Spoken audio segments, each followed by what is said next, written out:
Hi, and welcome to Turbo Talks. My name's Tristan, and on this edition, we're going to talk about the differences between turbochargers and superchargers.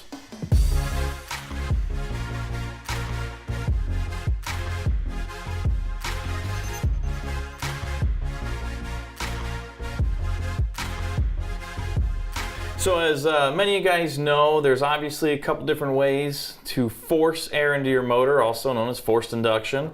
And you can do that by means of nitrous oxide, superchargers, or turbos.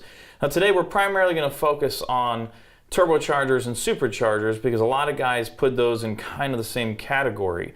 Both of them obviously have their differences, and I'm just going to explain a few reasons why we believe the turbocharger is better.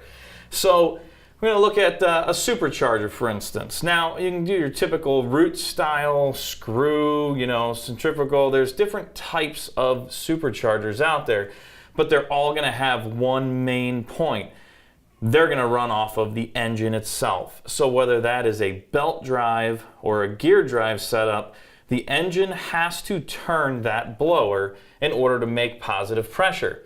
Now, obviously, with a turbocharger, we don't have to do that. So it's kind of like free horsepower. So instead of the engine having to use its horsepower to turn a belt or turn a gear drive and spin the actual impeller on a supercharger, we actually use the exhaust that's already coming out of the motor, and we're going to use that to actually spin the turbine wheel, which will spin our compressor wheel or impeller, and that will produce positive pressure. So we don't have to rob the horsepower from the motor, to turn the actual turbocharger.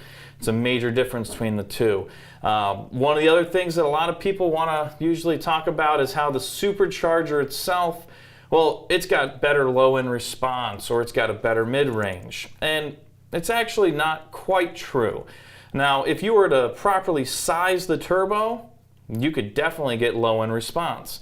If we sized it for, let's say, lower to mid-range, we could definitely go there too. And we could compete with the supercharger. A lot of guys are usually referring to when a turbocharger is kind of on the large side.